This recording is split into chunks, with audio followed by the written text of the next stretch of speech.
Di-record dulu ya. Oke. Oke, kita mulai teman-teman.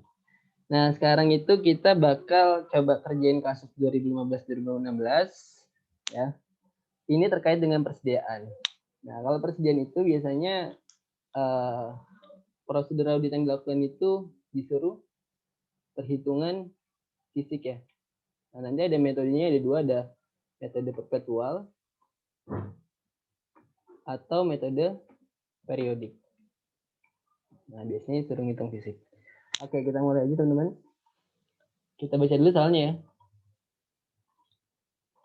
Nah, PT setuju proses bagi klien bergerak di bidang penjualan dan pemasangan AC, nah, baik di rumah maupun di perkantoran, untuk tahun yang berakhir 31 Desember 2015. Oke, berarti tahun akhirnya 2015. Nah, selanjutnya diketahui nih, ada data neraca 3 tahun terakhir, teman-teman. Ada 2013, 14, dan 15. Oke. Berarti ini nanti yang tahun 2015 bakal jadi dasar lead schedule ya di sisi kliennya. Oke, berikut ini adalah saldo persediaan per 31 Desember 2015 menurut buku besar persediaan. Nah, ini teman-teman, ini merupakan rincian yang ada di kartu persediaan ya. Jadi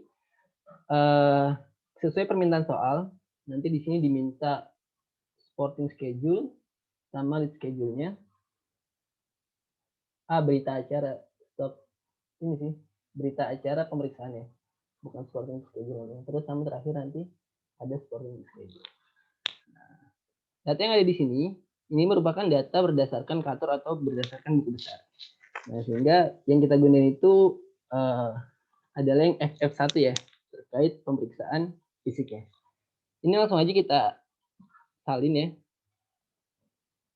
BBB, CCC, POP, KW1 teman. Nah, unitnya kita salin teman-teman yang ini.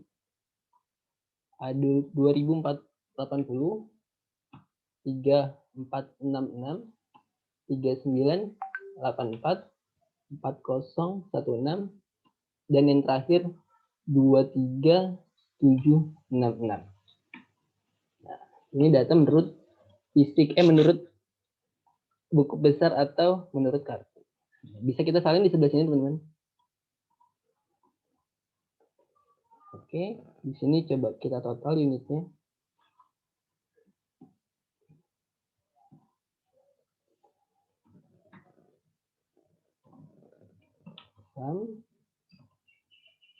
Ke bawah. Oke, selanjutnya pada tanggal 2 Januari dilakukan pemeriksaan fisik ya di gudang penyimpanan oleh tim internal pemeriksaan fisik yang didampingi oleh personil dari tim SPI atau Satuan Pengawas Internal dengan hasil keterangan sebagai berikut. Nah, ini adalah keterangannya berdasarkan hasil fisiknya. Yang pertama ada AAA fisiknya sebanyak 2478. Berarti kita tulis di sini fisik menurut perusahaan itu berapa? Pertama AA 2478. Nah, karena dia berbeda dari kartunya, jadi di sini terdapat selisih teman. Nah, selisihnya kita hitung ya. Nah, di sini sebenarnya ada keterangan tambahan nih, opsional aja biar kita ada patokan gitu. Kalau di sini patokannya selisih lebih atau kurang catat. Nah, kurang catat itu berarti maksudnya di pembukuan ya. Jadi misalkan di sini ada 2 unit, berarti 2 unit positif. Misalkan dia positif berarti 2 unit selisih lebih catat. Gitu. Jadi biar ada patokannya di sini ditambahin keterangan catat aja ya. Oke. Berarti di sini selisihnya berapa nih? Tercatat 2480. Tapi baru fisiknya itu 2478. Nah, berarti di sini terdapat lebih catat ya. Sebanyak 2 unit. Keterangannya apa? Kita lihat. Nah, dari 2478 ini sisanya itu rusak. Nah, tidak mungkin untuk dijual. Jadi di sini kita kasih keterangan rusak aja ya. Lanjut yang kedua, model BBBB fisik sebanyak 3466. Di sini nggak ada selisih ya. Berarti dia nggak perlu kita kasih keterangan. Lanjut yang CCC.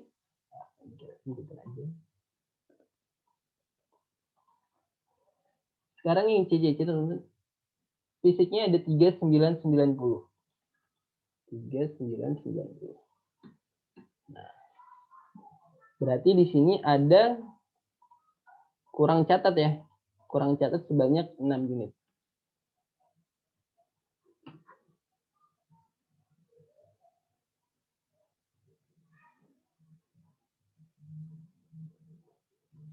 Selanjutnya untuk POP, oh ya keterangannya dulu kita tulis.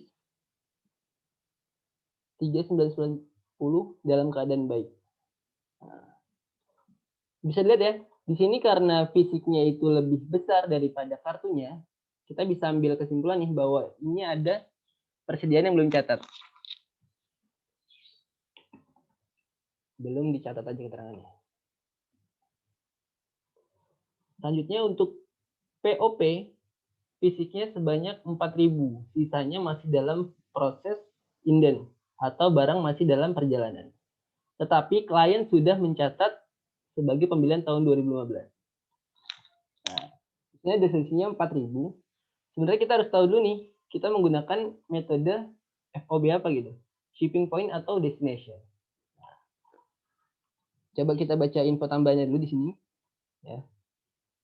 Di sini metodenya menggunakan average yang pertama. Yang kedua menggunakan periodik, sistemnya periodik. Dan untuk pencatatannya di sini dalam menggunakan FOB shipping point ya. Artinya dia sudah boleh dicatat saat masih baru boleh dicatat saat FOB shipping point itu, nah lupa kan. Apa tuh teman-teman? Untuk FOB shipping point boleh dicatat saat barang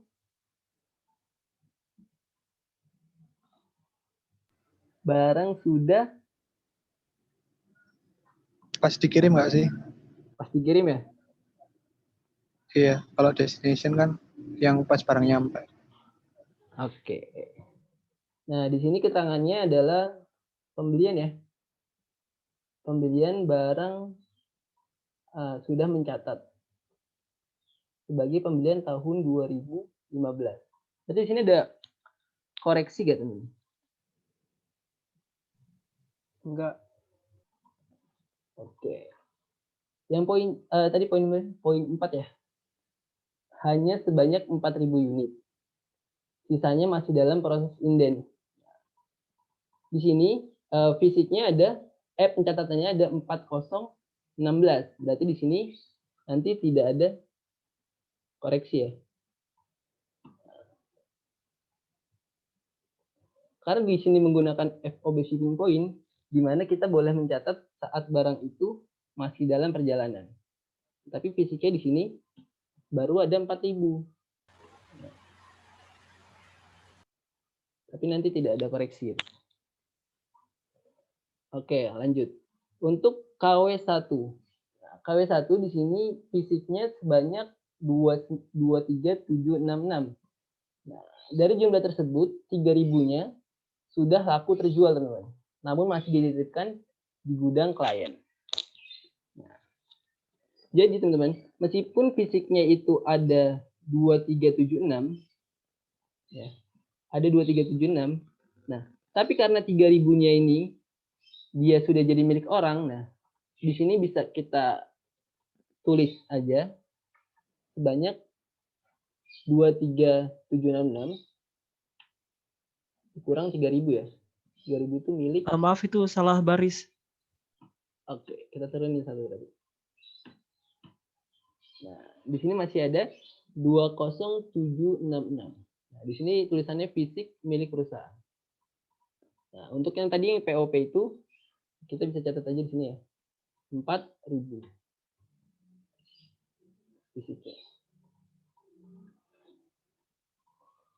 Oke, kita lanjut teman-teman. Ini udah untuk bagian pertama, pemeriksaan fisik. Lanjutnya tadi keterangannya. Tambahannya ada persediaan freon AC, kabel, selang, dan lainnya dibukukan sebagai biaya operasional. Terus ada PPN masukan dan keluaran diabaikan. Sampai terakhir, tanggal 15 Februari, dilakukan pemeriksaan fisik oleh tim audit dengan hasil sebagai berikut. Nah, jadi di sini teman-teman, pertama 2 Januari dia ngelakuin pemeriksaan fisik, terus di tanggal 15 Februari di sini juga ngelakuin pemeriksaan fisik ya. Cuma nanti yang diminta di pertanyaan itu, yang pertama berita acara 15 Februari, yang kedua selisih nilai persediaan tahun yang 2015 akhirnya. Yang ketiga membuat ayat jurnal penyesuaiannya. Yang keempat membuat lead schedule-nya. Nah, berarti ini nggak diminta ya. Ini nggak diminta di soal. Tapi untuk membuat jurnal koreksi ya seenggaknya kita harus tahu gitu berapa selisihnya. Jadi kita bisa jawab dulu nih. Nomor 2 dulu. Sisa nilai persediaan akhir. Selisih nilai persediaan akhir. Selisihnya berapa nih? Nomor 2 coba kita tulis ya. Nah, ini sebenarnya fleksibel aja sih. Aku coba tambah keterangan di sini. Harga per unit. Terus di sini ada selisih nilai persediaan ya. Oke.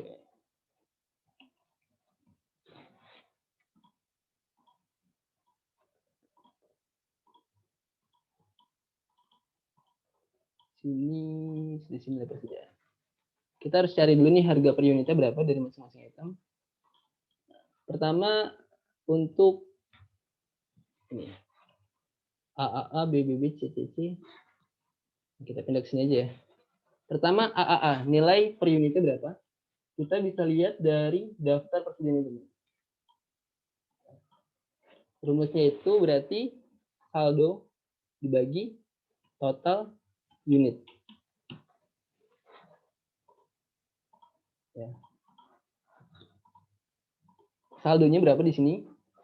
21.600 800 ya. Dibagi unit per catatannya, kartunya berarti ya, 2480. Berarti di sini 8710. Terus yang kedua untuk BBB di sini 52017 728 dibagi unit di kartunya. 3466. Di sini 15008. Yang ketiga CCC. Yang ketiga CCC itu ini ya 69401 280 dibagi barang di kartunya. Terus POP ini 73994.800 dibagi jumlah di kartunya. Yang terakhir untuk KW1 39808 720 dibagi di kartunya. Nah, ini harga per unitnya ya. Nah, selanjutnya kita tulis selisih dengan persediaan akhirnya. Berarti rumusnya itu adalah selisih dikali harga per unit.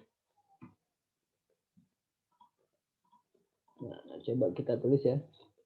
Pertama ini ada lebih catat sebanyak 74200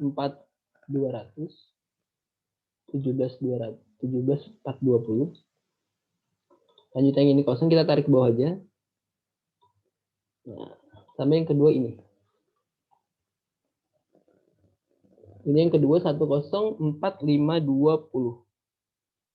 Nah, ini tadi nggak dikoreksi ya, karena udah benar gitu, seharusnya dicatat. Meskipun fisiknya kurang. Terima kasih, nol aja. Nah, terus tadi yang terakhir ini, selisihnya itu adalah, ini belum apa ya, 23 dikurang 20. Sama dengan 3000. Di sini keterangannya, tadi barangnya sudah terjual ya. Sudah terjual. Sehingga kalau di total,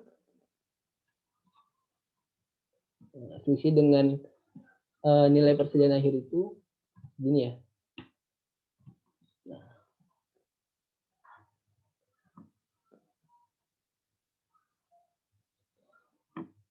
itu teman-teman. Kalau ada yang mau ditanyakan langsung di ini aja. Disanggah nggak apa-apa. Mau nanya, itu yang CC emang dibiarkan negatif apa harus positif juga? Yang CC. Oh, di sini lebih tadi sih ke bahasa yang digunakan. Di sini kan biar kita punya patokan, jadi selisih lebih atau kurang catat. Berarti kalau di sini minus, berarti di situ dia kurang catat gitu. Nanti jurnalnya makanya dia perlu jurnal yang sifatnya menambah persediaan. Jadi lebih ke bahasa atau patokan yang kita gunain sih. Kalau di sini mau digunain selisih lebih atau kurang fisik juga mungkin bisa aja. Tapi nanti konsisten ke depannya gitu. Gimana?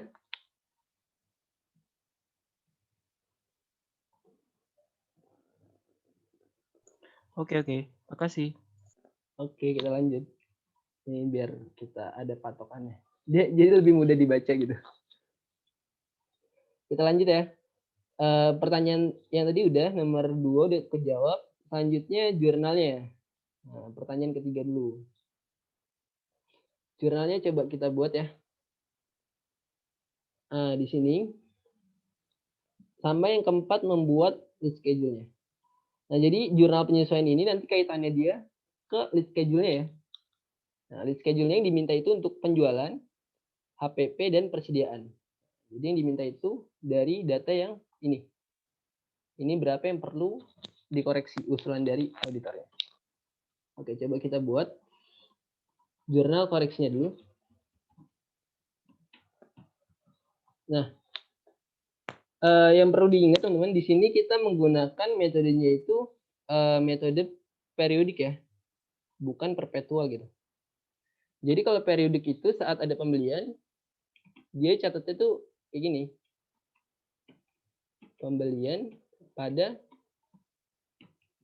kas atau AP. Gitu ya, saat ada retur juga sama. Ini retur nih. Berarti kan dia di kredit.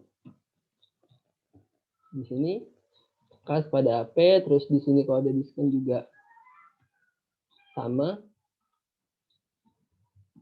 Nah, terus kalau nanti ada penjualan, di sini AR pada penjualan. Jadi poinnya yang mau aku sampaikan di sini, kalau metode periodik itu dia nggak periodik itu nggak nyangkutin inventory di dalam jurnal ya. Nah, ini kalau ada pembelian, ini ada return, ini ada penjualan. Ini materi pengakun ya. Selanjutnya, nah untuk mencari COGS, nah itu kan rumus yang digunain adalah persediaan awal, terus ditambah pembelian, dikurang persediaan akhir, nah baru sama dengan COGS. Ini ya untuk mencari COGS-nya. Jadi dicarinya itu di dalam laporan laba ruginya.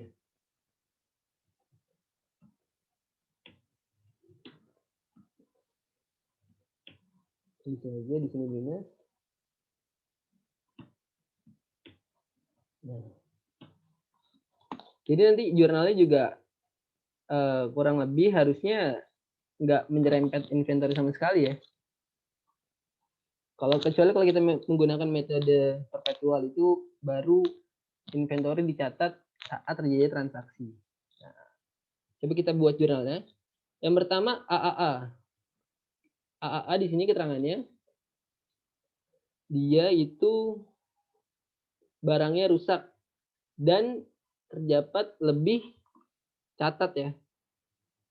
Nah, lebih catat. Nah, harusnya teman-teman ini aku juga masih ragu ya, nanti coba minta masukannya. Lebih tepat yang mana nih? Yang pertama, kan kalau jurnal periodik itu kan nggak nyinggung K sama sekali. Intinya perubahannya itu terjadi saat kita ngitung fisik di sini. Ya, ini hitung fisik di sini. Barulah nanti muncul COGS-nya kan, karena adanya perhitungan fisik. Perhitungan fisik ini kan tanpa jurnal ya, jadi kita ngitungnya langsung gitu di gudangnya. Nah, jadi kalau ada kekurangan-kekurangan akibat barang rusak, terus ada pencurian, itu secara pencatatan harusnya nggak ada. Itu juga. Tapi nanti di persediaan akhirnya itu sebesar apa adanya yang ada di gudang.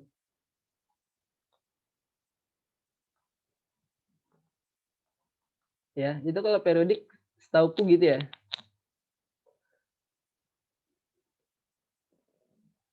Kalau dari teman-teman gimana nih? Untuk barang rusak ini. Nah, jadi di sini aku ragu ya antara no entry atau kita mau catat jurnal rusaknya. COGS pada inventory. Kita masukinnya anggapnya rusak itu langsung ngebebani COGS-nya. Nah, kalau kita gunain yang kedua ini, oke. Berarti jurnalnya seperti ini. Ini sebesar lebih catatnya.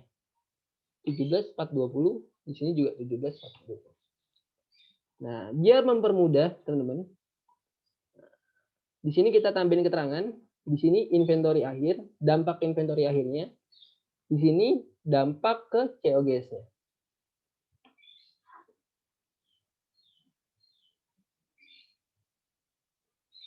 Nah, di sini ada lebih catat, berarti dampak ke inventory akhir. Nah, di sini pasti dia sifatnya mengurangi ya.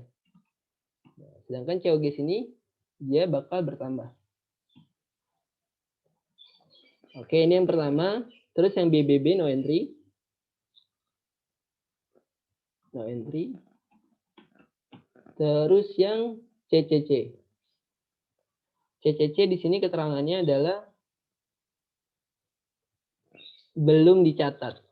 Nah, berarti ada pembelian yang belum dicatat ya. Kita di sini catatnya pembelian pada kas atau AP. Sebesar berapa? Sebesar selisih kurang catatnya. Ini.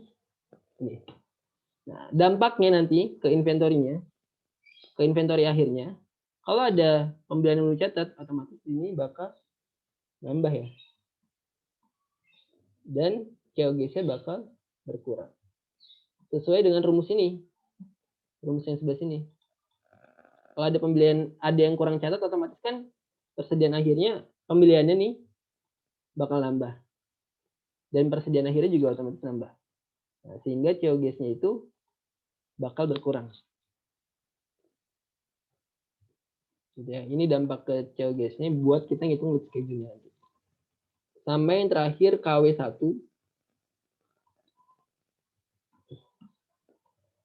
Di sini ada barang yang sudah terjual. Barangnya sudah terjual, berarti di sini AR pada sales sebesar penjualan aja. Sebesar 50. Nah, adanya penjualan barang ini menyebabkan nanti di inventory akhirnya itu bakal berkurang. Di sini bakal nambah.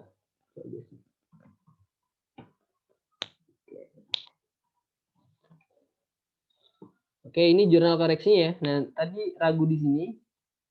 Kira-kira ini perlu dicatat atau enggak? Gimana menurut teman-teman? Untuk barang rusak. Silakan. Kayaknya udah bener gitu deh. Yang bawah ini. Iya, udah bener nyatet pakai GeoGuess. Oke, berarti ya kalau ada barang rusak di tengah perjalanan, misalkan kita akhir periode nih 31 Desember, tapi barang rusaknya diketahui 20 Desember, berarti kita boleh nyatat kayak gini ya, langsung GeoGuess pada inventory. Ada lagi yang punya pendapat lain?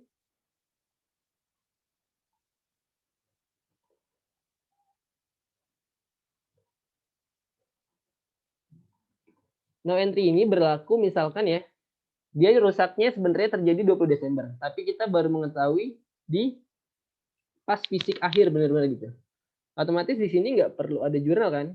Kita nanti langsung masukin aja pengurangan itu di persediaan akhir ini yang bakal tentunya sesuai keadaan yang sebenarnya gitu.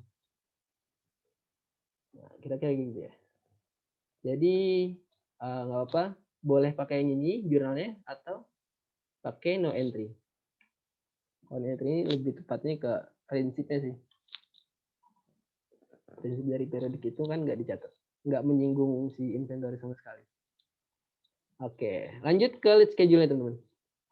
Nah, lead schedule-nya kita berarti jawab ini nomor 3 udah ya.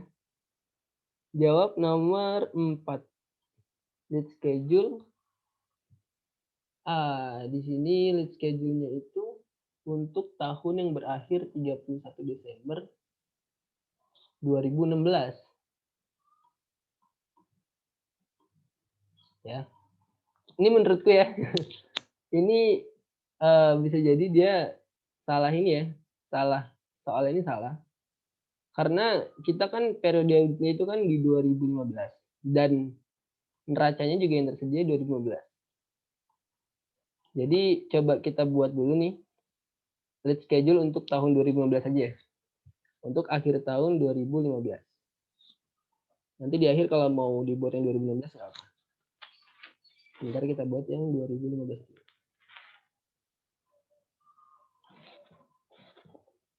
Kita pindah ke sini aja.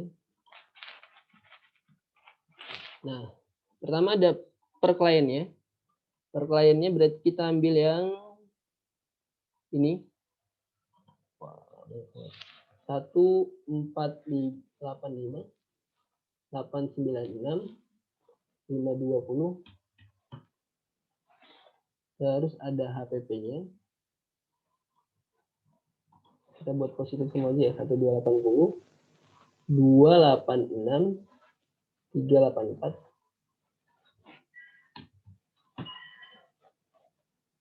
Bener ya. Nah, sama terakhir 256 823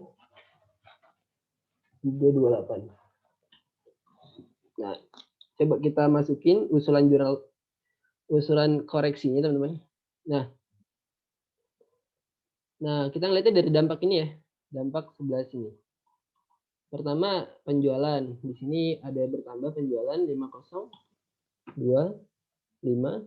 Terus untuk HPP, nah, HPP berarti yang COGS ini bisa kita hitung coba ya. Pertama ada bertambah positif, kedua terus dia negatif di sini, terus dia positif di sini. Jadi di sini selisihnya itu 4937 ya. Nah, dia sifatnya positif. Berarti di sini dia menambah COGS ya. Di sebelah debit. Selanjutnya untuk persediaan. Nah, untuk persediaan juga di sini pertama dia berkurang. Terus di sini yang kedua dia bertambah ya. Karena ada pembelian. Terus yang ketiga dia berkurang. Nah, dia minus 4937. Berarti dia di sebelah kredit.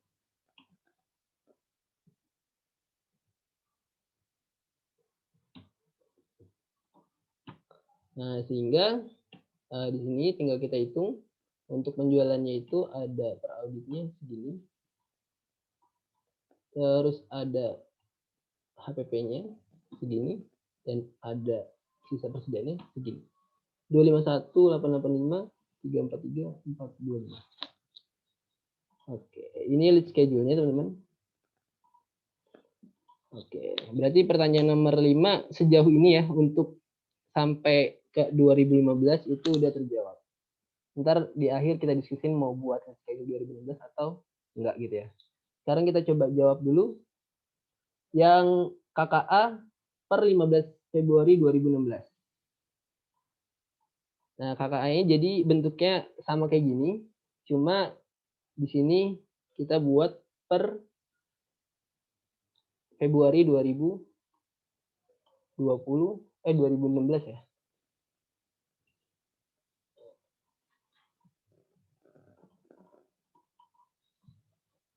Di sini diminta, nah ini KKA-nya. Oke.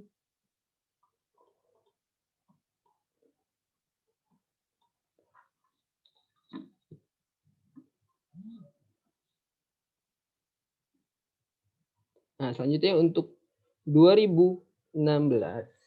Nah, pertama, nah di sini kita baca soalnya selanjutnya. Nah, ini adalah hasil pemeriksaan fisiknya. Nah, berarti di sini pemeriksaan fisiknya kita ambil dari yang ini teman-teman. Pertama ada 2530.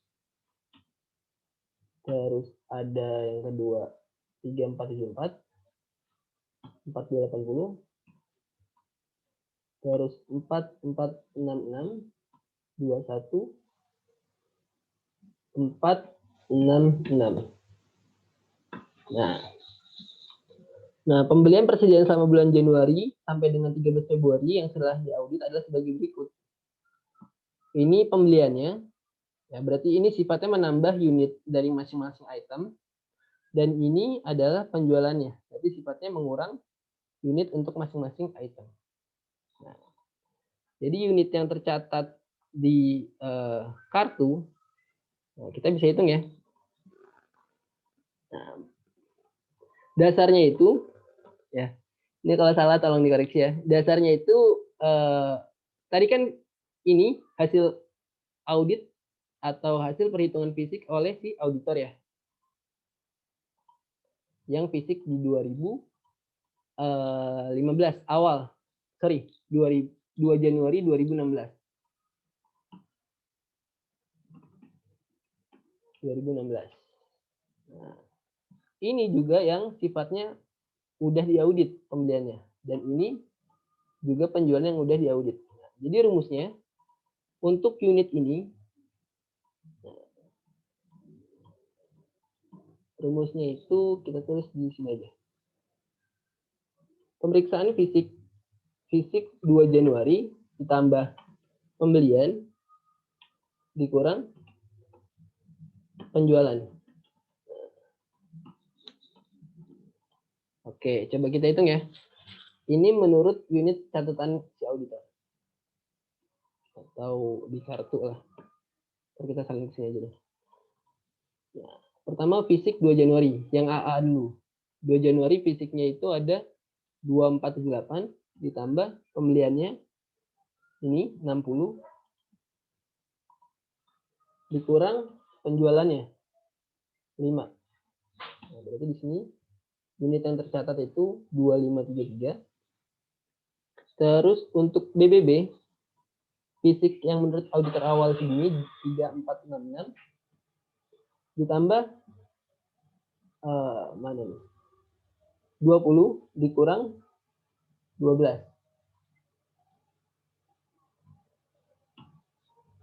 Selanjutnya untuk CCC berarti yang ini ya 3990 ditambah ini pembeliannya 300 dikurang 5.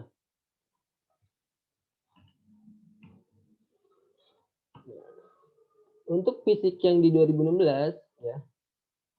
Nah, di sini berarti kita tulis 4016 ya, karena tadi catatannya udah benar meskipun barangnya itu belum sampai gitu. Ini kasusnya kebalikan dari KW1. Fisiknya ada di kita tapi bukan milik kita.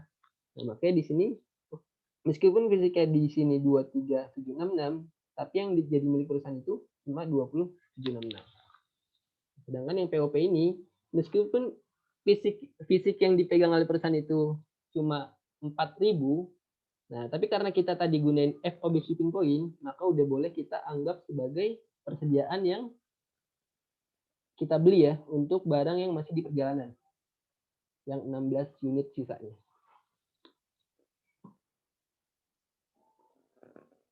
Nah, di sini berarti POP 4016 ditambah pembelian ya. Ini mana pembeliannya? Ini 650 dikurang penjualannya 200.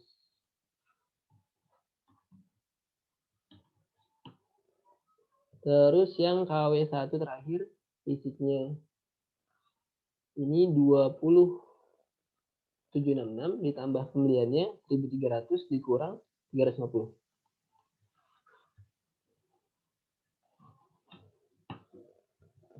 2716. Nah, ini disalin ke sini.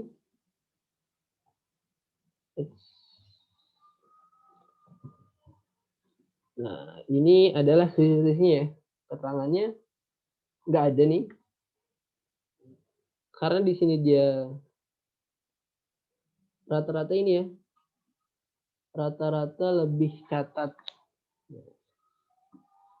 Jadi karena nggak ada keterangannya. Cukup keterangan dari sini aja sih. Yang ini dia lebih catat. Ini dia lebih catat, lebih catat semua. Coba kita lihat dulu ya. Ada yang keliru gak? Ini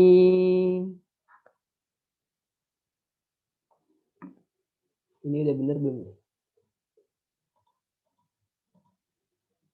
21716. Di sini tadi 21710. 21. Salah ya? Nah, sip. Kayak gitu ya. Tapi untuk jurnal koreksinya nggak diminta yang 2015, Februari 2015, jadi kita nggak perlu buat. Keterangannya juga kalau di sini lebih catat ya mungkin kita asumsiin penjualan yang belum tercatat semua gitu. Itu juga nggak apa-apa tapi nggak diminta. Jadi cukup kayak gini aja mungkin.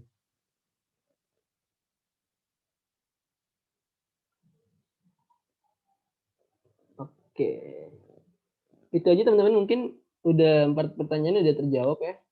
Nah sama tadi, nah menurut teman-teman gimana nih mau minta pendapatnya? Yang 3 ini kira-kira salah atau kita diminta buat lead schedule di 2016?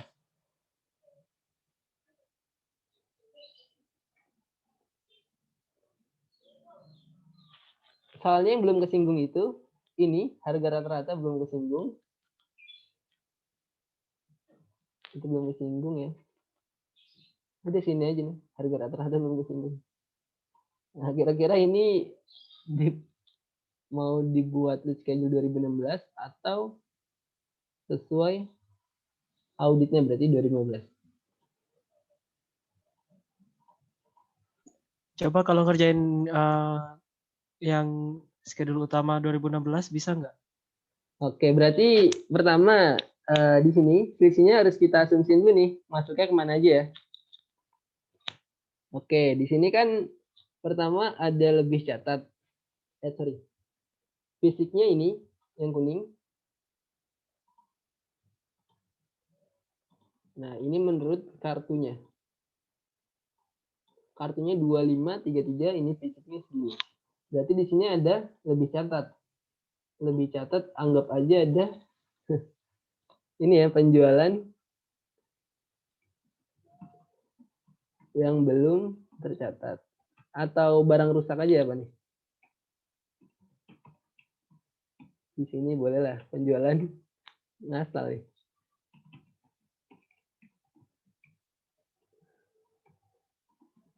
Tapi ini efeknya nanti ke lead schedule sih. Nah, jadi misalkan ini kita buat lead schedule yang baru ya. Berarti ini kita copy ke sini.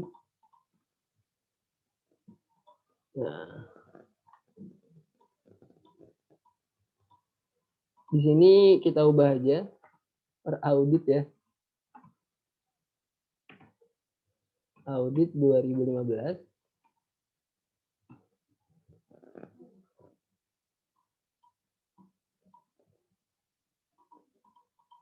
atau mau digabung teman-teman.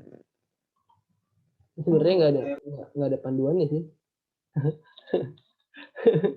Kira-kira mau digabung apa dipisah nih? Kalau dijadiin satu. Kayaknya itu benar per klien nggak sih? Terus nanti per klien itu Berarti ada dua ya. ditambah dari per klien sebelumnya gitu. Oke, di sini per klien. Terus kita tambah pare baru lagi aja nih. Atau mau digabung? Jujur nih, aku belum ngerjainnya di sini karena salah sih. Tapi kita coba kerjain bareng-bareng sih. Karena kemarin asumsiku nih salah soal. Ini gini aja ya, buat 2 langkah. Terus di sini per audit 2016. Atau nanti kalau teman-teman mau digabung jurnal 2015 atau 2016 itu nggak apa-apa sama aja.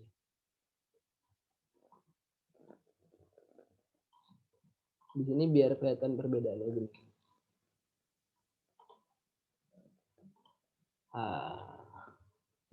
Lanjut ya sini. Nah, berarti kita harus buat asumsi dulu nih. Asumsinya misalkan barang rusak semua aja deh.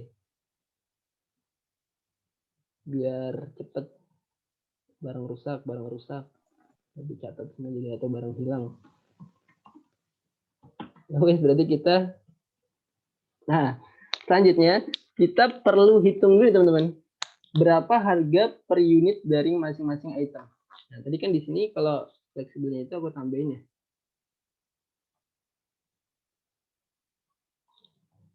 Ini copy agak ke sini mungkin. Berapa nih? Sini. Sekarang harga per unit. Di sini apa nih? Selisihnya ya. Selisih nilai. Nah, kita harus nyari harga per unit yang baru. Nah, coba kita buat ya. Pertama untuk AAA.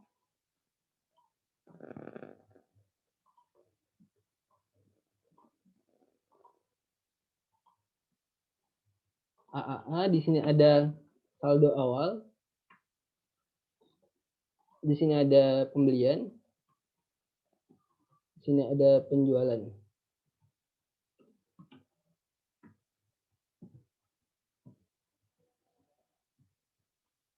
Kalau enggak penjualannya nanti aja dulu. Saldo awalnya dulu. Nah, saldo awalnya tadi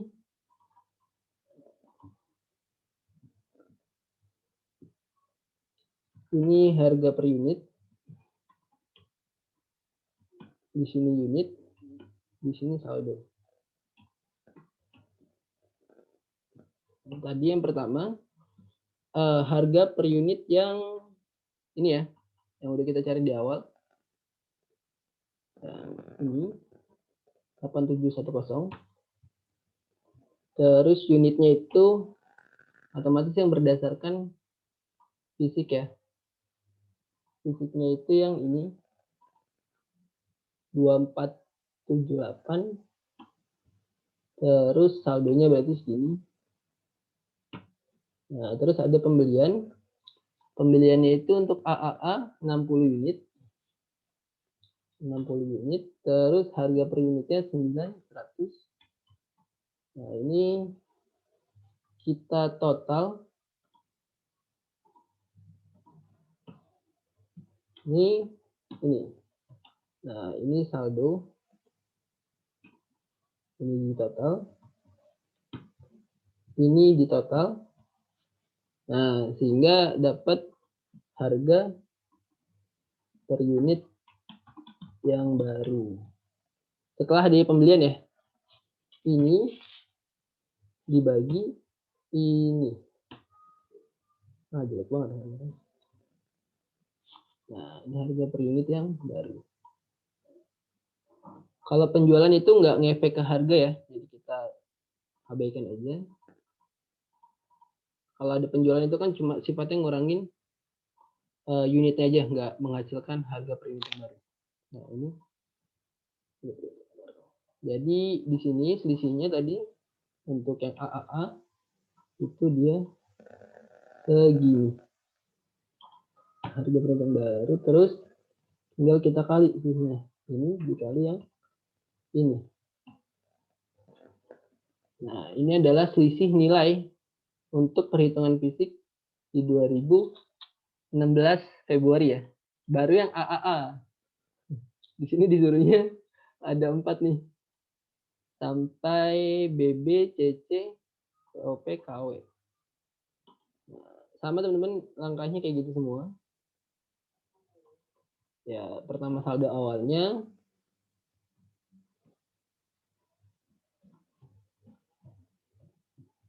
Kita coba kerjain satu lagi ya. Pertama saldo awalnya dulu. Nah, harga per unitnya berapa? Yang udah kita hitung tadi di atas. 15.088, 008.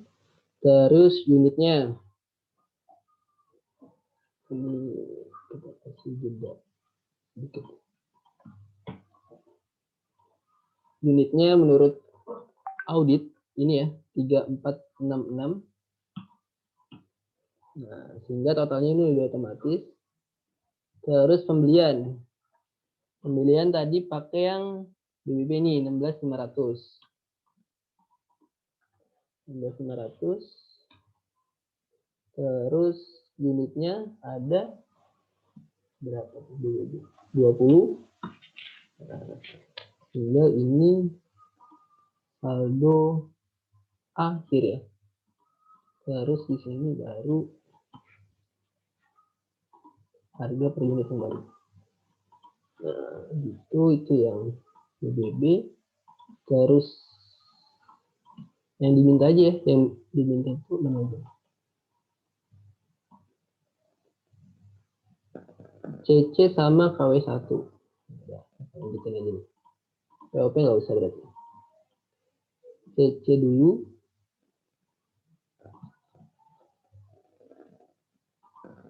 CC nanti KW1. Nah, ini saldo awalnya kita ambil dari sini. Harga per unit yang kita hitung CC ya. Terus ada pembelian. Berarti yang ini 1820.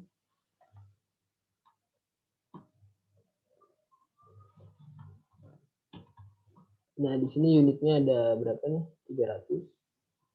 Terus saldo awalnya unitnya itu ada yang fisiknya, berarti yang 390.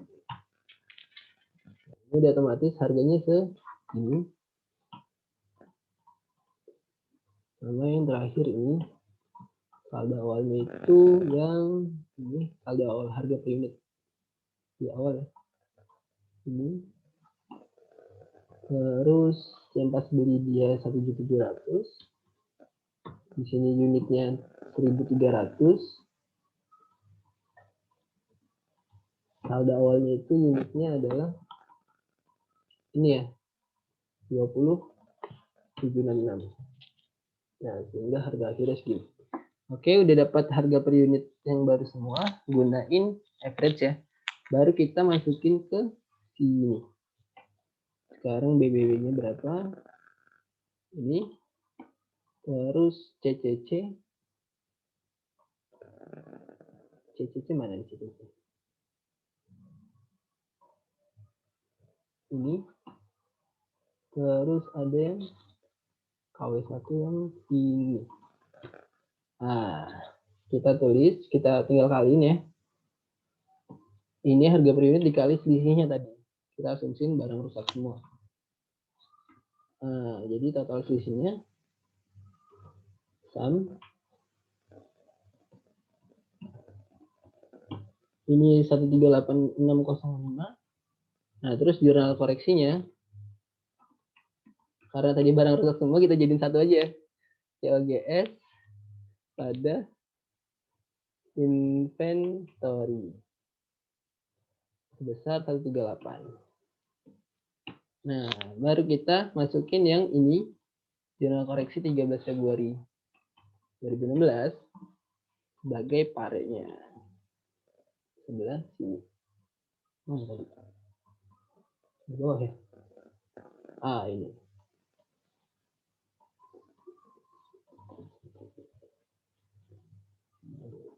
Bentuk apa? Kita buka aja yang gede. Ini ya. Tadi COGS-nya bertambah karena barang rusak ini. Terus inventory juga bertambah. Besar ini. Nah, udah kira-kira gitu ya. Berarti semua pertanyaan udah dijawab. Oke teman-teman, itu aja mungkin untuk persediaan. Kalau ada yang keliru, nanti bisa disampaikan ya. Karena ini kebenarannya tidak pasti. Gimana, ada yang mau ditanyakan dulu? Intinya kita fokus ke periksa fisik sama bisa ngitung harga per unitnya tadi ya. Sama paham konteks gerak. Ada yang mau ditanyakan sebelum aku pindah ke Yaya mungkin? Bakal bahas hutang kopi.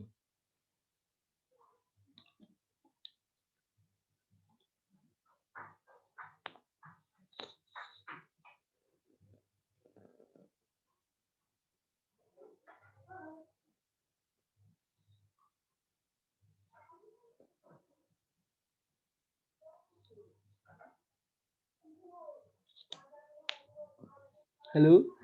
Keren, Van. Sampai Oke. bingung mau nanya apa. Serius. Tadi berarti Siap. bingung apa nggak jelas di antara itu lah. Sama aja. Jelas banget, parah. Aman kok, aman. Parah sih, parah. Oke, berarti kita cukupin untuk yang persediaan ya. Aku balikin ke Yaya, bakal bahas hutang. Silakan ya.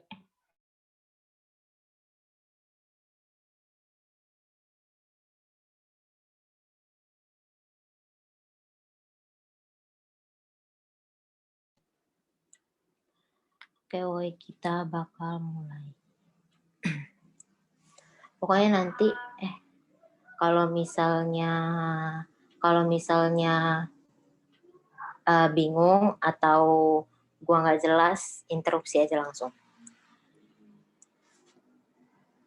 Jadi kita bakal bahas soal kuis Pak Adi. Nah, di soal ini, maksudnya ini modul utang, woy. Kemarin kan kita itu udah bahas soal utang yang per vendor. Nah, sekarang kita itu bahas soal utang yang per liability jangka panjang sama liability jangka pendeknya gitu, utang bank. Nah, gue bacain dulu deh soalnya. Soal kasus. Saudara adalah tim audit KAP ABC yang ditugaskan untuk melakukan audit laporan keuangan PT DEF untuk tahun berakhir 31 Maret 2019. Dalam penugasan ini, saudara mendapat tugas dari ketua tim untuk mengaudit akun pinjaman bank. Nah, berarti dia ini periode berakhirnya itu 31 Maret 2019. Nah, terus habis itu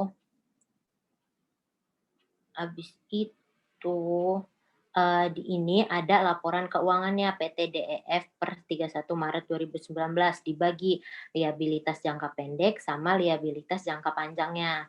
Nah, terus yang diminta itu apa sama soal? Pokoknya yang soal diminta itu nanti kita buat supporting schedule sama lead schedule-nya gitu-gitu. Nah, gue baca dulu keterangannya nih ya.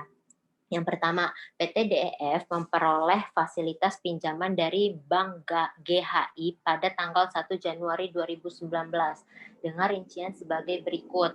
Yang A, fasilitas kredit modal kerja atau KMK. Oh iya gini, kan ini ada liabilitas jangka pendek, ada liabilitas jangka panjang. Nah, di liabilitas jangka pendek itu tuh isinya KMK atau kredit modal kerja. Terus liabilitas jangka pendek itu isinya KI atau kredit investasi. Nah, di sini katanya saldo KMK itu adalah 180 juta untuk jangka waktunya 18 bulan. Sementara itu KI saldonya itu 480 juta untuk jangka waktu 5 tahun. Nah, terus habis itu untuk bunganya, kan ini udah pokoknya nih. Terus bunganya itu tuh kalau KMK itu 12% per tahunnya dan dibayarin itu setiap akhir bulan. Kalau misalnya KI, dia itu 8% per tahunnya, terus dibayarnya itu setiap 3 bulan gitu. Terus abis itu yang D nih. Nah, nanti ini ada keterangan pokok, habis itu ada keterangan bunga. Terus nanti di sini juga ada hasil konfirmasi. Terus ada keterangan utang 10 juta. Nah, hal yang pertama harus kita lakuin itu, kalau kayak gini berarti kita ngitung aja dulu. Kan ini tuh tujuan kita itu adalah, kan ini liabilitas jangka pendek, jangka panjang. Saldonya itu udah bener apa belum sih? Nah, pertama berarti kita itu ngelihat dulu saldonya si pokok pinjaman. Nah, pokok pinjamannya itu tuh kan di laporan keuangan menurut si PTDEF, itu tuh saldonya itu 181.800. Tapi kita lihat di sini di nomor 4, jawaban konfirmasi dari dari Bank GHI menyebutkan saldo pinjaman KMK itu sebesar 180 juta. Terus saldo pinjaman KI itu 480 juta. Nah, berarti kita bikin di sini buat pokoknya. Nah, pokoknya itu tuh ada 180 juta yang KMK, terus KI-nya itu 480 juta. Nah, terus kan ini adalah total pinjaman. Nah, total utang itu tuh dibagi jadi 2, yang jangka panjang sama jangka pendek. Berarti kita itu harus misahin. Kalau misalnya di akuntansi kan ada yang pinjaman jatuh tempo dalam 1 tahun atau pinjaman yang bakal dibayar di tahun depan. Sama sisanya adalah utang jangka panjangnya. Nah, berarti kita itu bakal ngitung porsi jangka pendek yang bakal jatuh tempo tahun depan kan. Nah, yang pertama kita lihat yang dari D nih, pembayaran pokok pinjaman. Yang A, fasilitas KMK. Dia itu tuh dibayar pokoknya dengan cicilan per 3 bulan, masing-masing sebesar 30 juta. Jatuh tempo pembayaran pertama adalah tanggal 5 April 2019 dan selanjutnya setiap tanggal 5 bulan ke-7, 10, 11, 16, dan 19. Nah, kan ini tuh periode berakhirnya itu tuh tanggal 31 Maret 2019 nih. Tanggal 31 Maret 2019. Nah, berarti kita itu ngitung jatuh tempo 1 tahun ke depan dari 31 Maret 2019 sampai 31 Maret 2020. Berarti kan dia pertama kali bayar tanggal 5 April 2019.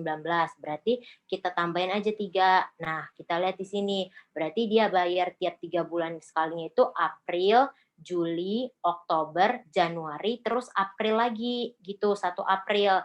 Nah, ini tuh bakal di apa namanya itu kan sebenarnya itu tuh dia setiap tanggal 31 Maret, tapi ini kan dia dibayarnya itu 1 April. Jadi nanti kita anggapnya dibayar itu 5 kali. Jadi nanti saat tanggal 5 Aprilnya itu dimasukin ke 31 Maret, asumsi sih Boy. Jadi istilahnya kita itu bayar 30 juta ini kan setiap 3 bulan sekali buat bulan April, Juli, Oktober, Januari, sama Aprilnya lagi. Itu tuh nanti dikali 5. Jadi 30 juta ini periodenya itu 5 kali bayar. Terus abis itu kalau KI gimana? Nah, kalau KI dia itu tuh dibayarnya itu 4 kali cicilan. Masing-masingnya itu 120 juta tiap akhir tahun ke-1, kedua, ketiga, keempat. Nah, berarti si KI-nya itu tuh dia itu bakal bayar pas 31 Maret. Nah, 31 Maretnya itu tuh dia itu bayarnya 120 juta. Periodenya itu dia cuma bayar sekali gitu.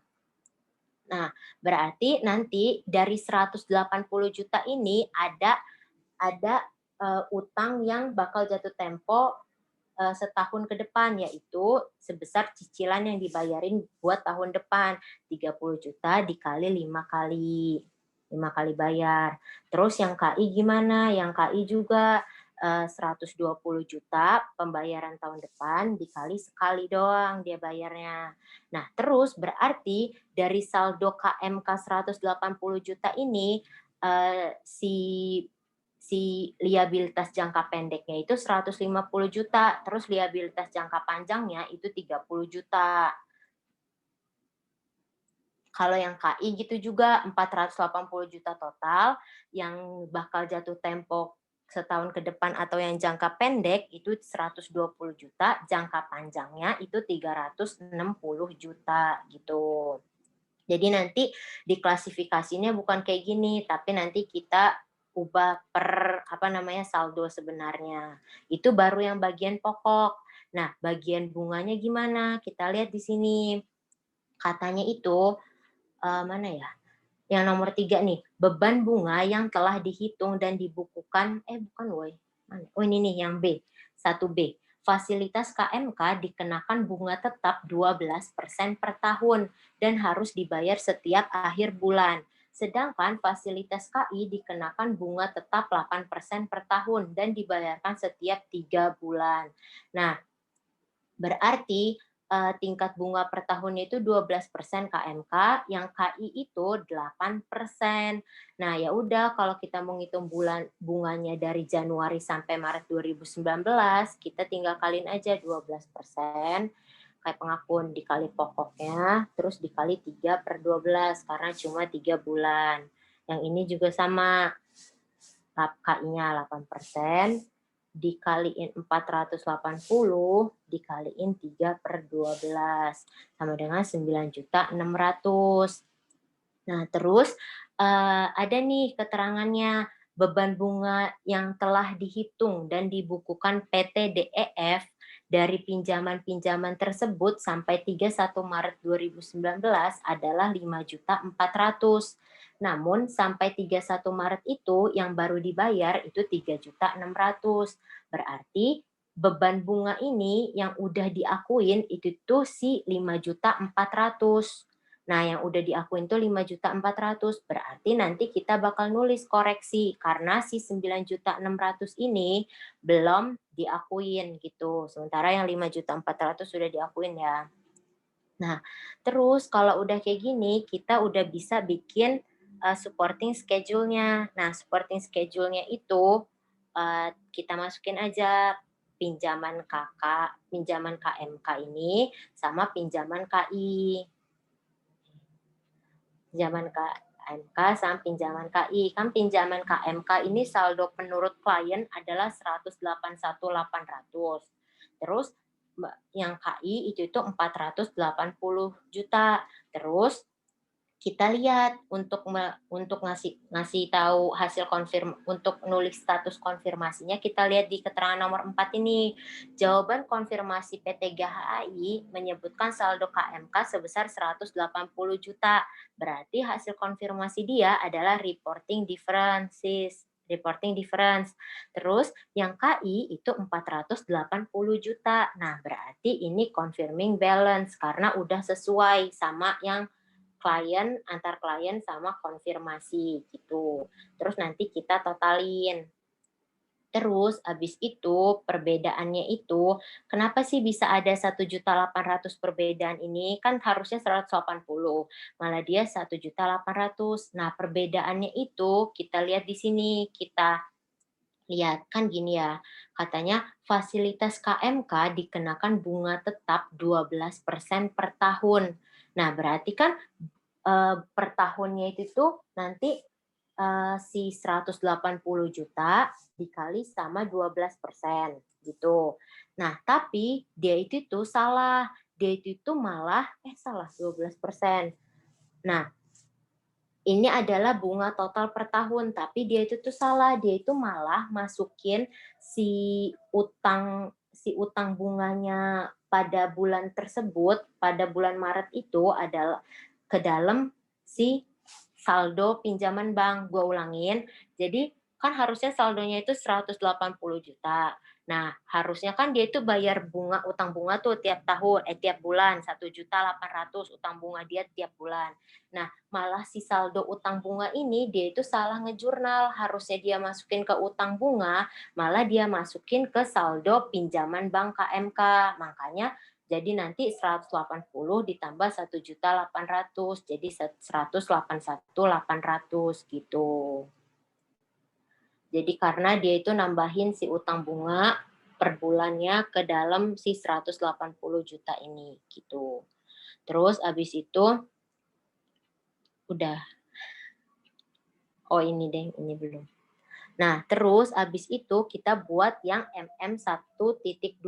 Nah, di MM1.2 ini kita itu bakal nulis yang ini nih, hasil konfirmasi. Hasil konfirmasi si 6618, sabar woy.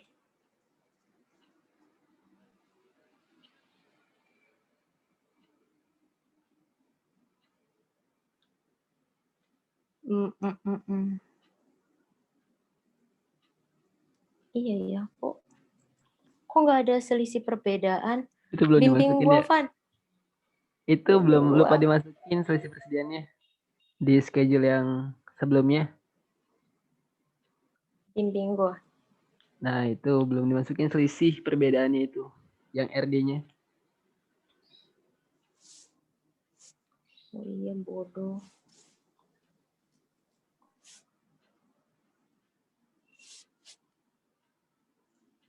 Hehehe. Udah.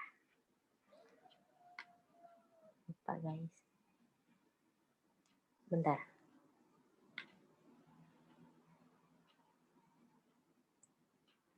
Iya, woi, ternyata lupa. Harusnya ini perbedaannya ditulis. Perbedaannya 1.800.000. Ini 1.800.000.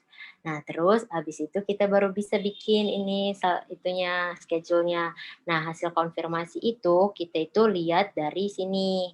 Si apa namanya itu tuh sebenarnya kita tambahin aja yang ini kalau mau. 180 tambah 480 kan hasil konfirmasi, atau 61800 ini dikurang sama ini, itu sama aja hasilnya gitu. Itu yang selisih konfirmasi. Terus abis itu selisih dengan catatan klien. Nah, ini diambil dari reporting difference-nya. Tadi yang reporting difference kan perbedaannya itu 1.800.000. Ya udah deh, kita masukin aja si 1.800.000 ini. Terus abis itu total yang dikirim kita lihat dari yang ini. Ya, total yang dikirim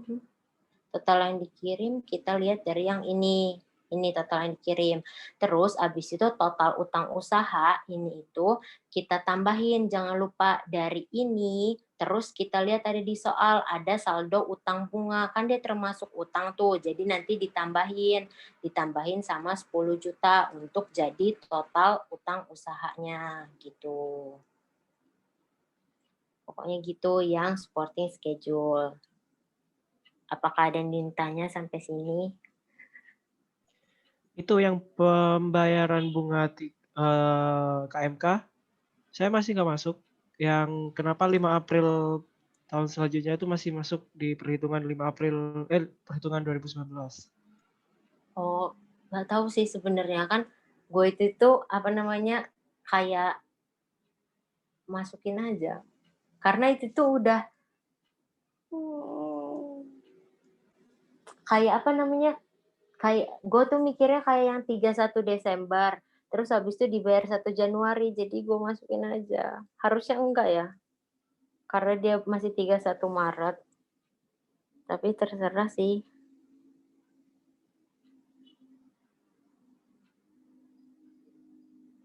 Alvan, apa kalau mau membantu gue? Gimana ya? Yang itu ya? Itu. Utang Iya, bunga. yang ini kan harusnya sebenarnya 4 bulan nih.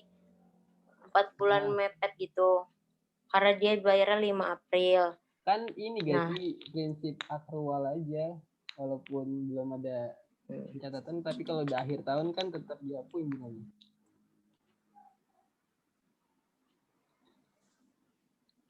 Gitu sih, lebih ke akrual ya, pengakuan bunga.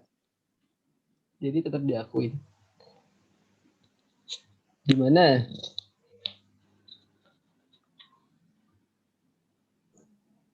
Oke.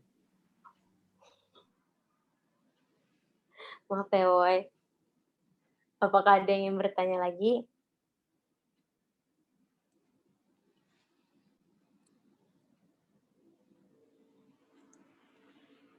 Udah jelas Kak, keren banget. Siap. Tahu ya, udah keren banget ya. Cukup, Woy, cukup. Habis itu kita lanjut ke jurnal koreksinya. Nah, si jurnal koreksinya itu kita tinggal koreksin aja nih. Yang pertama, tadi nih, kan tadi dia itu malah nyatetnya itu ke pinjaman bank. Ke pinjaman KMK, menambah saldo KMK sisa 1.800.000. Nah, kita itu kita reklas ke utang bunga, ke saldo akun sebenarnya. Berarti nanti akunnya itu menghapusin pinjaman KMK jangka pendek, memunculkan utang bunga 1.800.000 ini gitu. Itu jurnal koreksi yang pertama. Terus jurnal koreksi yang kedua. Nah, kita lihat nih KMK. Nah, kan KMK ini semua saldonya itu dimasukin ke semua KMK itu semua saldonya itu dimasukin ke jangka pendek. Padahal kalau misalnya kita hitung, dia itu masih ada jangka panjangnya. Nah, makanya itu si jangka panjang 30 juta ini bakal kita klasifikasiin ke jangka panjang, pinjaman jangka panjang. Jadi nanti kita hapusin pinjaman KMK jangka pendek, memunculkan pinjaman KMK jangka panjangnya 30 juta ini. Terus gitu juga sama si KI. Nah, KI ini kan semuanya jangka panjang. Harusnya dia itu ada jangka pendeknya juga. Nah, berarti jangka pendeknya KI itu 120 juta. Ya udah, sama kayak tadi, ngapusin jangka panjang KI, memunculkan jangka pendek si KI 120 juta. Si 120 juta ini. Nah, terus yang terakhir nih, pengakuan bunga KI yang belum dicatat.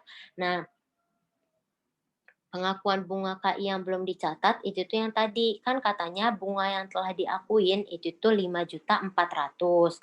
Terus habis itu yang 9.600.000 belum dicatat. Berarti nanti beban bunga pada utang bunga 9.600.000. Gitu.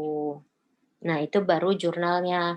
Nah, dari jurnal-jurnal ini bakal kita masukin ke lead schedule-nya. Nah, di lead schedule ini bikinnya itu per kategori liabilitas jangka pendek sama liabilitas jangka panjang. Masukin tuh saldo per kliennya. Tadi kan si KMK itu 181.800, utang bunganya 10 juta. Terus habis itu pinjaman KI-nya itu 480 juta. Pinjaman KI 480 juta. Terus ya udah deh dari jurnal itu tinggal kalian masukin aja. Masukin aja yang pendek-pendek ini dimasukin gitu deh. Terus yang pinjaman jangka panjang KI juga. Pokoknya ini tinggal dimasukin aja dari jurnalnya, woy. Gitu. Yang utang bunga nih juga nih, utang bunga kan utang bunga tadi yang 1.800.000 nanti ditambah sama si 9.600.000 bunga yang belum dimasukin gitu. Tapi yang saldo beban bunga ini kan nggak masuk di utang, tapi masuknya ke beban. Jadi dia nggak dimasukin ke dalam sini. Terus nanti kita hitung deh per auditnya. Ternyata per auditnya 681.400, sementara per kliennya 671.800. Terus ada catatan pemeriksaan nih. Kita telah melakukan compliance test untuk pelunasan utang pada bulan Maret 2019. Terus habis itu kami telah melakukan konfirmasi utang kepada klien dan subsequent payment sampai dengan tanggal 31 Maret. Kan tadi emang kita ngelakuin konfirmasi. Terus habis itu kesimpulannya terdapat salah saji pada akun utang usaha. Terus kita melampirkan jurnal koreksi sebagaimana terlampir. Gitu. Udah, woy, gitu aja. Apakah ada yang bertanya? Tanya, woy, tanya. Nggak apa-apa. Maksudnya, gue tidak akan kebingungan, insya Allah. Sombong banget dah. Padahal mah Alfa nih jawab. Malu. Apakah ada yang bertanya? Tanya, Ki.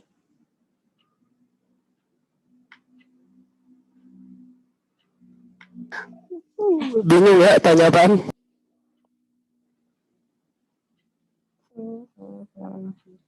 Alvan, ini mau lanjut itu nggak, Van? Boleh ya. Gaskan. Bukan kamu, Van.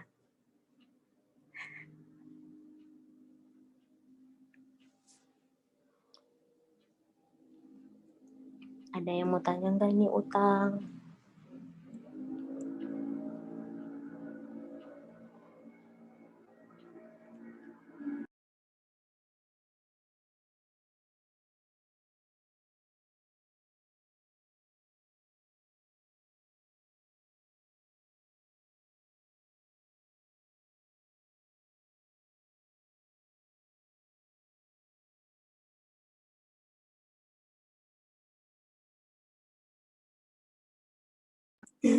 Dila.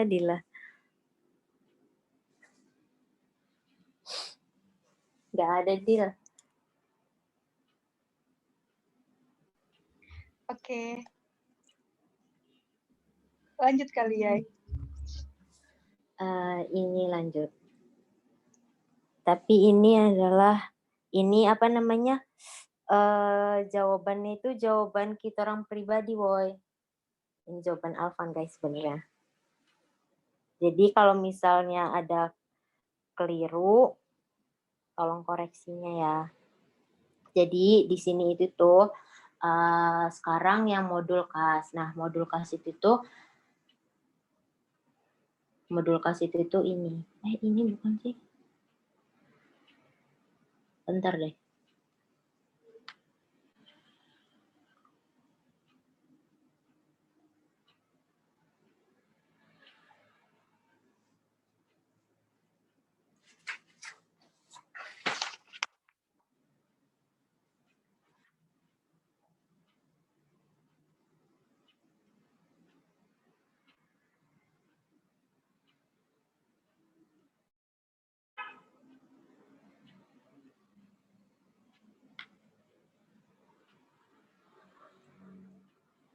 Iya, woy, ternyata ini nomor satunya. Nih, kasus 1. Sekarang bahas yang modul KAS ya. Tapi Alvan lo harus tetap di situ karena gue kebingungan ini juga. Anda sebagai anggota tim KAP-MT, saat ini KAP-MT sedang melakukan audit laporan keuangan PT Gilar Gilagap atau PT GG untuk periode tahun 2017. Anda diberi tugas oleh Ketua Tim Audit yaitu Tuan Tunggul Bawono untuk melakukan audit atas segmen KAS. Dari penelaahan SOP dan pemahaman bisnis proses, Anda mendapati informasi sebagai berikut. Banyak ini informasinya. Jadi yang pertama itu tuh PT GG memiliki beberapa akun terkait. Contohnya ini, dan ini. Pokoknya ini, jadi ada 4 akun nih. Ada cash in bank, ada cash on hand, ada petty cash, ada cash short and over. Terus yang kedua, cash in bank. Cash in bank menunjukkan simpanan uang cash in bank. Bentar. Cash in bank menunjukkan simpanan uang perusahaan di bank. Benar kan emang? PT GG hanya memiliki satu bank saja, yaitu Bank Naga. Secara berkala setiap bulan, Bank Naga mengirimkan rekening koran ke PT GG. Terus abis itu cash on hand merupakan akun untuk menampung kas umum perusahaan yang tidak atau belum disetorkan ke bank. Akun ini bertambah oleh penerimaan uang tunai dari pelanggan. Penggunaan kas umum ini harus mendapatkan persetujuan dari CFO perusahaan, yaitu Saudara Cokro Wongso. Kas umum perusahaan ini dipegang oleh bendahara umum, yaitu Cokro Yudo. Bendahara akan menyetorkan uang kas umum yang dipegangnya ke Bank Naga. Jadi di sini Alvan udah menulis keterangannya, woy. Jadi ini kan ada 4 akun nih, ada 4 akun tadi, cash in bank, cash on hand, petty cash, sama cash short and over. Nah, terus abis itu petty cash. Petty cash-nya itu tuh ditetapkan, petty cash itu tuh dipegang oleh pembantu bendahara, yaitu Cokro Warmo. Petty cash itu tuh besarnya 800.000 menggunakan metode impress fund system. Terus abis itu ada saldo kas, cash short and over, itu tuh maksimal saldonya itu ada 20.000. Nah, di sini itu katanya itu kan ada berapa nama nih ya, Woy? Ada Cokroyudo, Cokrowongso. Nah, di sini Cokroyudo disingkat CY, Cokrowongso disingkat CW. Nah, Cokroyudo itu tuh tugasnya itu tuh untuk mengatur keluar masuknya kas umum perusahaan. Terus dia juga menerima kas dari pelanggan gitu. Jadi CY itu tuh bertugas mengatur keluar masuk kas, terus dari penjualan atau pelunasan utang gitu. Terus abis itu Cokroyudo juga bertugas untuk mengelola buku pembantu piutang untuk seluruh pelanggan. Berarti Cokroyudo mengelola buku pembantu piutangnya. Terus abis itu namun demikian, keputusan untuk menghapus piutang macet dan penyusunan aging schedule piutang harus mendapatkan persetujuan dari Cokrowongso. Selain itu, menurut SOP, Cokrowongso itu harus melakukan, jadi Woy intinya aja ya gue bacain. Jadi intinya itu adalah si Cokroyudo ini tuh, dia itu yang megang keluar masuknya uang kas. Terus abis itu dia itu juga ngelola buku pembantu piutang. Tapi kalau misalnya si Cokro CY ini tuh mau menghapus piutangnya, dia itu tuh harus pakai persetujuan si cewek. Nah, si cewek ini saking sibuknya,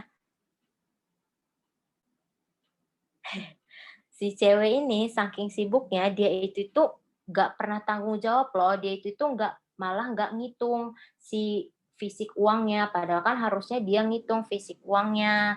Nah, si cewek ini tugasnya itu tuh harusnya ngerekon bank, tapi malah tugasnya itu tuh dilimpahin semuanya itu ke CY. Jadi intinya di perusahaan ini yang kerja itu si CY semua, hampir semuanya.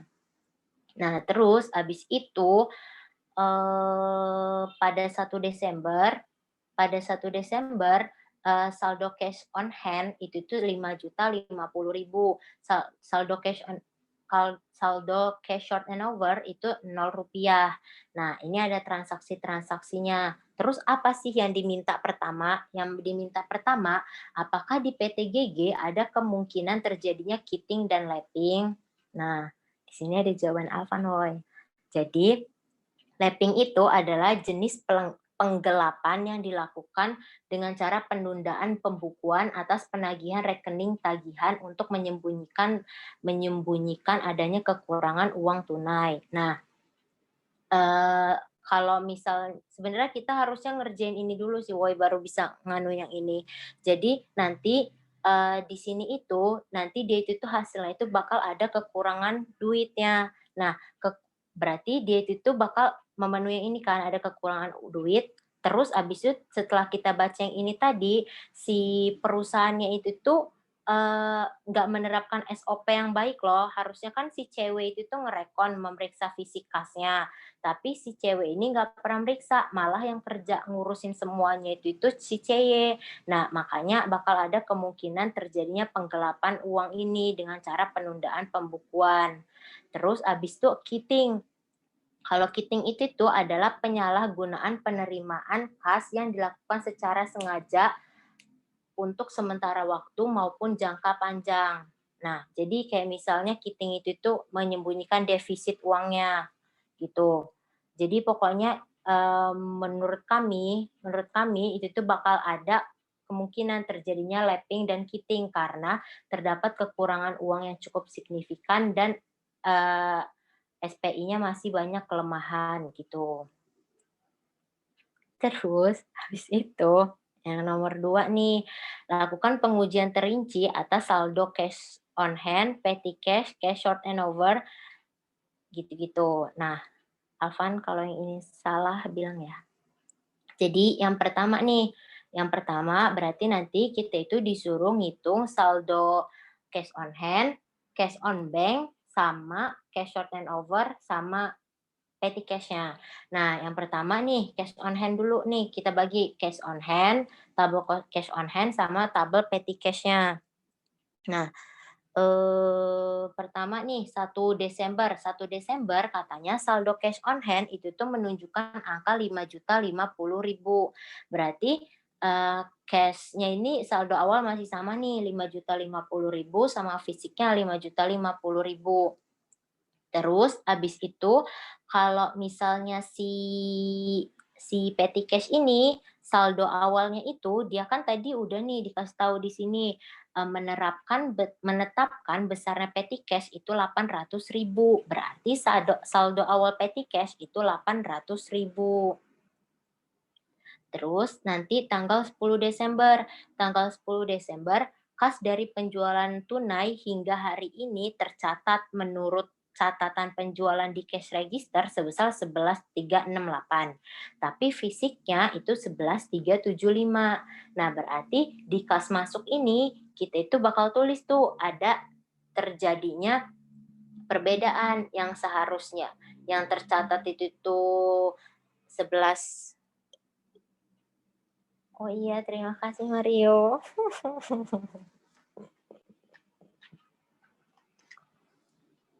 Udah, weh. Penjualan tadi, penjualan yang seharusnya dicatatnya 11.368, maksudnya penjualan dari kas yang kita terima 11.368, padahal aslinya itu 11.375. Berarti nanti ada cash short and over itu sebesar 7.000. Kita nyesuaiin sama saldo fisiknya. Karena saldo fisiknya lebih banyak nih, berarti kan nanti dia bertambah gitu. Bertambah 7.000. Terus abis itu waktu 31 Desember nih. 31 Desember. Kita fokus ke kas masuk dulu nih. 31 Desember. Selama bulan Desember, 31 Desember ini dulu. Total penjualan tunai sampai hari ini menurut catatan cash register adalah 14.690. Jumlah uang fisiknya setelah dihitung 14.675. Sama kayak tadi. 14.690 sama 14.675. Tapi sekarang bedanya dia itu minus. Minusnya 8.000 gitu. Terus abis itu yang 31 selama 31 Desember nih, 31 Desember petty cash yang ada di tangan saudara Cokro cewek adalah 193.000. Saudara cewek akan mengisi ulang petty cash dan mengajukan reimbursement ke saudara CY dengan beberapa bukti pengeluaran sebagai berikut. Nah, nanti berarti kalau misalnya kita pengisian saldo isi ulang kan pengisian saldo petty cash kan pengisian saldo petty cash itu tuh bentar dulu. Pengisian saldo petty cash itu tuh dari cash on hand kan yang dikreditin, berarti nanti yang bakal keluar itu adalah saldo cash on hand-nya dikreditin, berarti masuk ke kas keluar. Nah, nanti kita ada reimbursement-nya itu sebesar berapa? Sebesar total saldo yang ini nih 275 tambah pokoknya ditambahin aja 275 ditambah 210 ditambah 56 ditambah 58. Ditambahin ternyata hasilnya minus 599.000.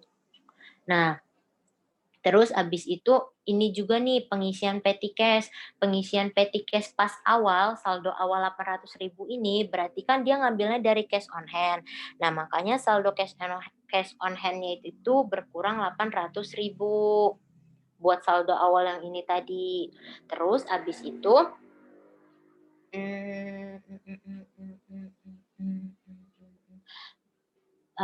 habis itu kita lihat di sini, selama bulan Desember, PT GG telah membayar tunai ke supplier sebesar 22.500.000. Berarti ada bayar ke supplier atau pembelian ke supplier. Itu tuh hasilnya, itu tuh totalnya 22.500.000. Terus yang terakhir ada Cokro Yudo telah menyetorkan uang kas ke Bank Negara sebesar 4 juta. Nah, berarti nanti saldo cash on bank-nya itu ada 4 juta, saldo cash on hand-nya berkurang 4 juta gitu. Terus kita totalin aja deh nanti ini yang cash seharusnya, terus maksudnya cash dalam catatan kita, terus cash fisiknya gitu. Nah, ternyata ada cash short and over. Nah, cash short and over-nya itu adalah 2.016 gitu. Ternyata cash-nya itu tuh kekurangan 2 juta ini. Kan harusnya segini, tapi fisiknya itu cuma segini gitu. Terus abis itu kalau yang petty cash gimana? Kalau petty cash kan saldo awal sama tuh 800.000. Terus abis itu ada reimbursement. Salah dong ini. Bentar, ada yang janggal.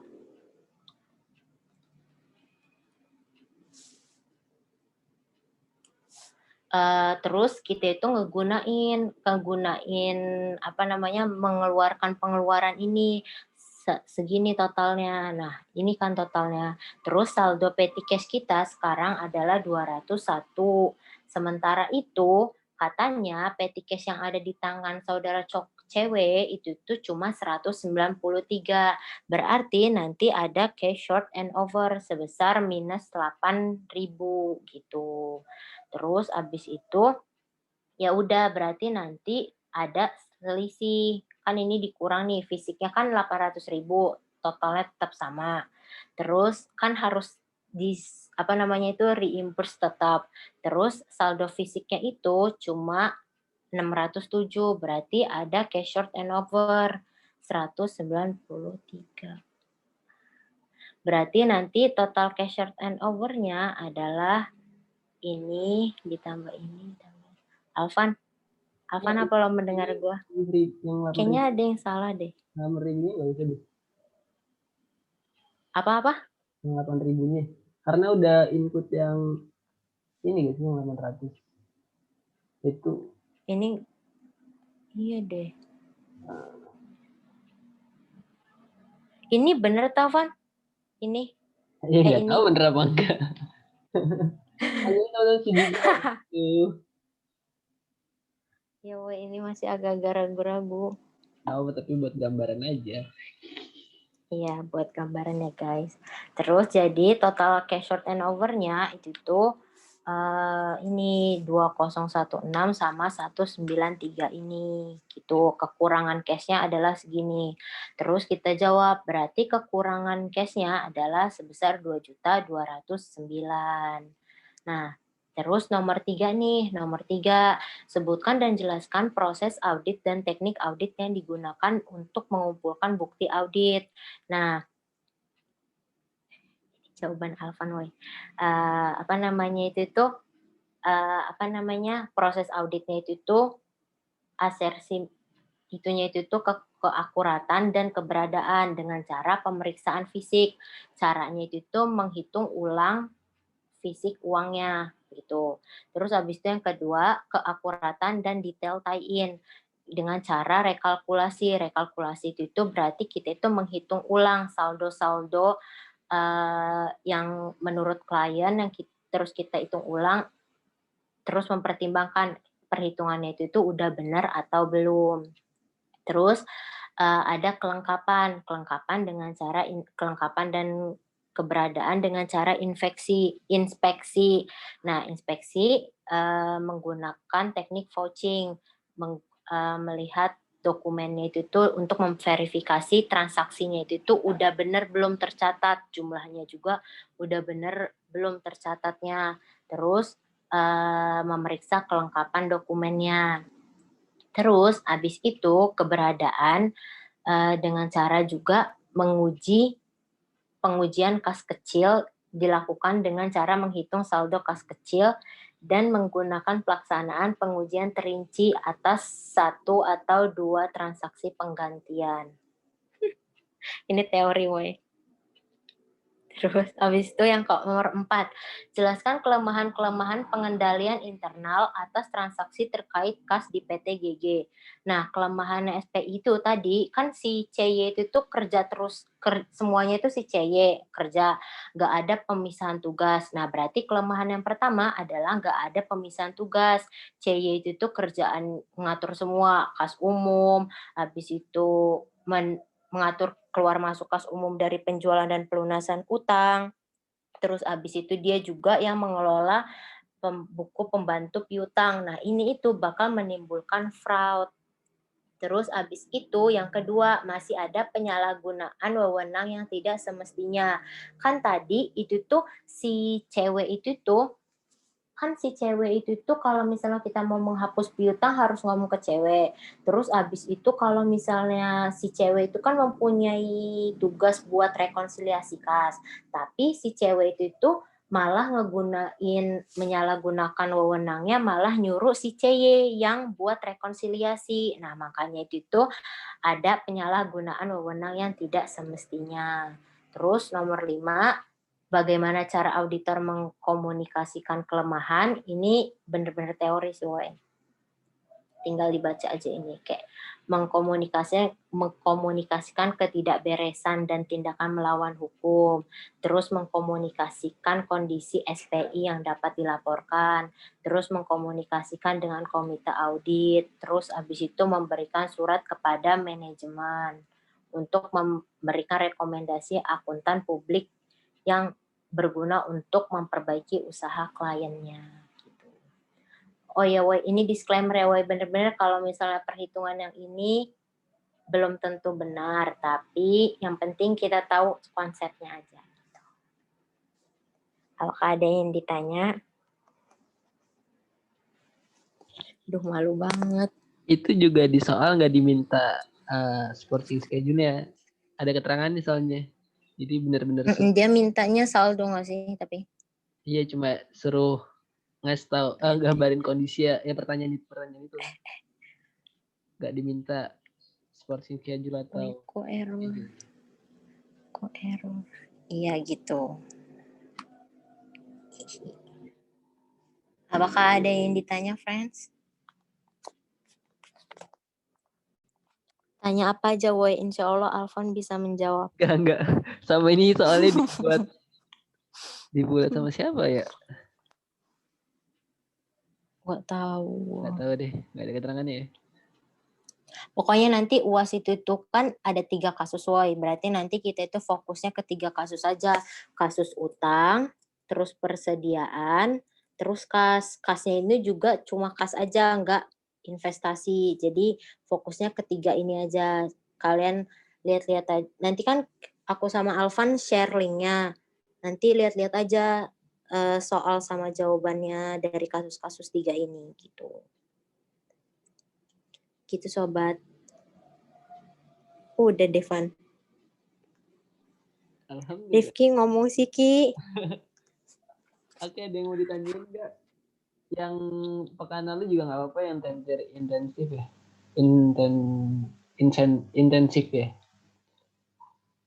Bisa dijelasin nanti sama Yaya.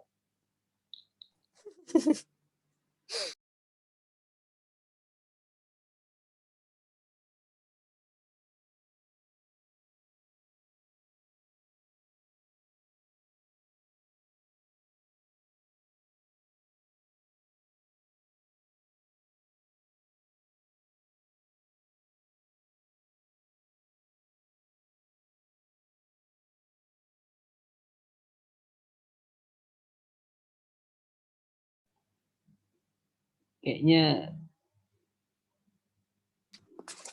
Sepertinya orang-orang kenapa Ki?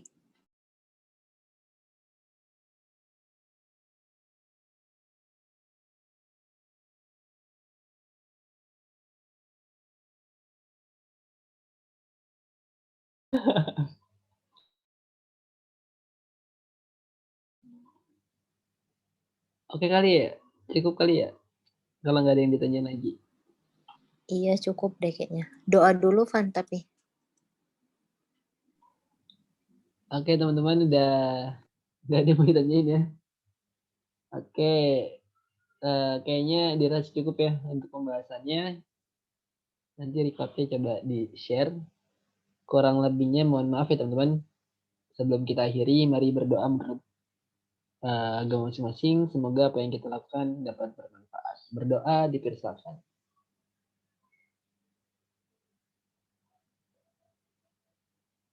Berdoa dicukupkan. Oke teman-teman, Sekali lagi kurang lebihnya mohon maaf. Wassalamualaikum warahmatullahi wabarakatuh. Waalaikumsalam Waalaikumsalam. warahmatullahi wabarakatuh. Makasih.